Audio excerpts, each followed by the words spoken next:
nuestra sexta y última semana de clases del curso Historia Eclesiástica 2. Hemos llegado a la última unidad que tiene como nombre la historia de algunas denominaciones. Ustedes pueden revisar en su material que la autora de nuestro módulo ha dividido las principales denominaciones en tres grupos. El primero es el grupo de las iglesias tradicionales o las iglesias de la tradición litúrgica o confesionales. Bajo esta están las iglesias luterana, la iglesia anglicana, la iglesia presbiteriana. El segundo grupo son las denominadas las iglesias separatistas.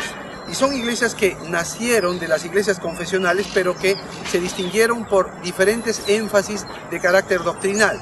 Ahí está en el primer grupo los bautistas, los menonitas, y también un segundo grupo las iglesias pietistas, donde están los moravos y la iglesia metodista, y un tercer grupo donde aparecen las iglesias de santidad, donde se destacan el Ejército de Salvación y la iglesia de Nazareno. Cabe destacar que del siglo pasado y al presente, dentro de las iglesias del movimiento de santidad, a nivel mundial, se considera que la iglesia de Nazareno es la que ha tenido mayor crecimiento y mayor presencia en el mundo evangélico, hablando de este grupo de iglesias de santidad.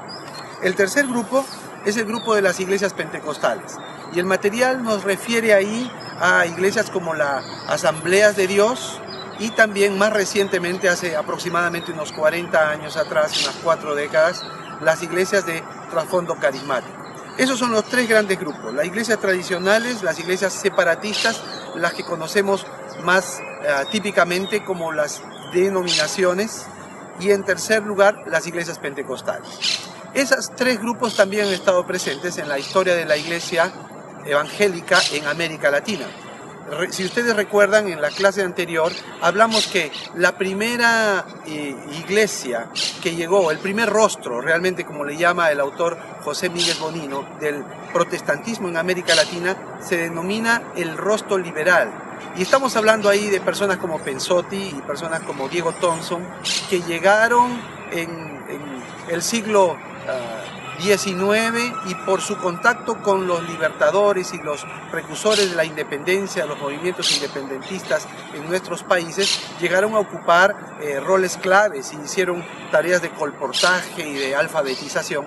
Ese primer rostro, el rostro liberal, es lo que denomina José Míguez como el primer rostro de la iglesia evangélica en nuestro continente. Sin embargo, en estos tres grupos que encontramos para esta semana, encontramos otros tres rostros más.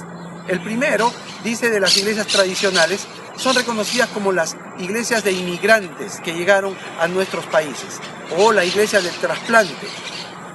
Por diferentes negocios de carácter comercial, llegaron a nuestros países personas de Europa y se instalaron para ejercer sus trabajos y sus negocios en nuestros países.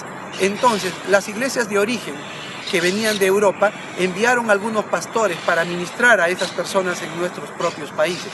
Y así habían personas que tenían cultos en alemán, por ejemplo, o cultos en otros idiomas que venían de Europa, y los que asistían a estas primeras iglesias eran las iglesias de trasplante, los inmigrantes europeos.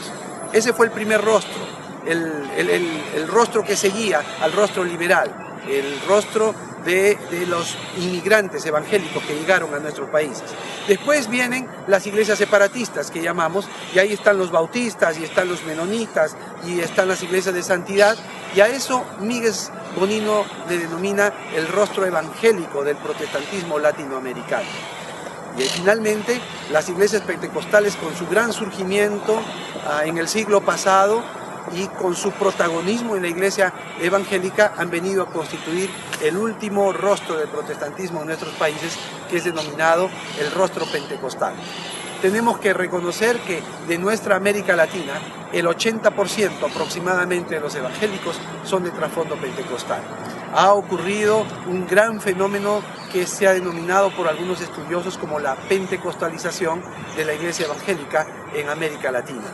Ha habido un corte transversal del pentecostalismo en todas las denominaciones, no importa si estas vienen de trasfondo histórico, tradicional, confesional, o iglesias separatistas o movimientos de santidad. Ha habido una presencia pentecostal muy importante y significativa en todo el continente.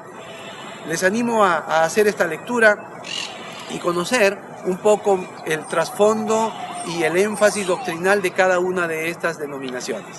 Antes de despedir el curso, quiero hacer un breve resumen de algunas de las lecciones más importantes que podemos haber aprendido a lo largo de estas semanas.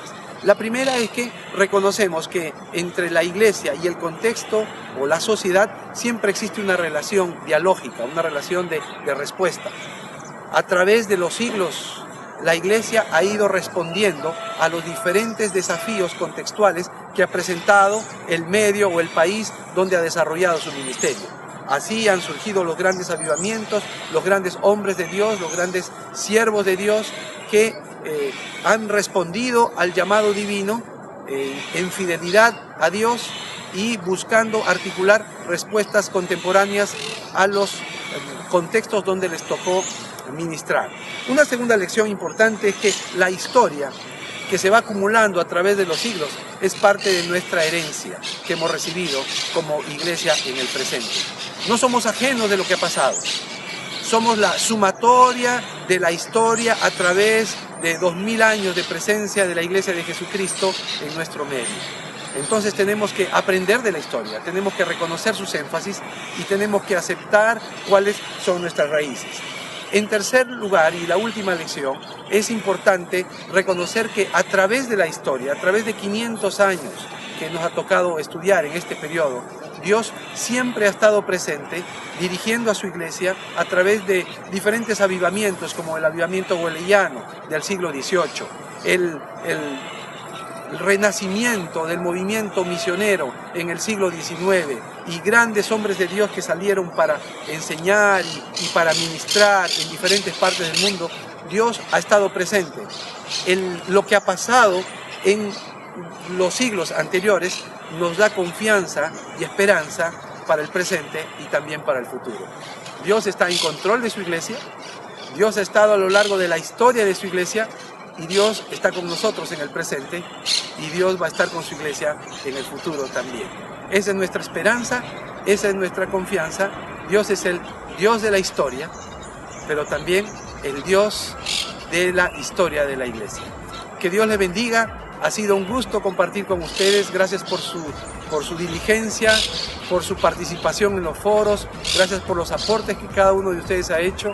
Y espero que el Señor les ayude para cumplir con fidelidad y excelencia el ministerio que Él ha confiado en sus manos. Bendiciones.